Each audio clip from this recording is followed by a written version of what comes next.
In this quick CapCut tutorial, we'll learn some easy and effective techniques to speed up or fast forward your videos, adding an exciting dimension to your content.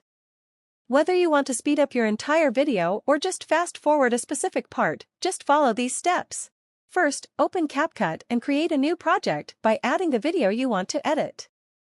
I have a video on my timeline here, and let's say I want to fast forward a specific section of it. To do this, we'll need to split the video at the points where we want to begin and end the fast forward effect. Start by going to the point in the video where you want the fast forward to begin and make a split there. Then, move to the point where you want the fast forward to end and make another split. Now, you have isolated the section of the video that you want to speed up.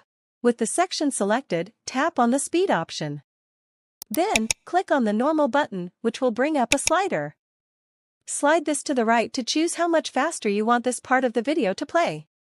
For example, I'll fast forward this section 3 times faster by sliding the control to that value. When I play the video back, you can see that the selected part is now fast forwarded. And that's how you speed up videos in CapCut. If you want more CapCut editing tutorials, make sure to subscribe, and I'll see you in the next video.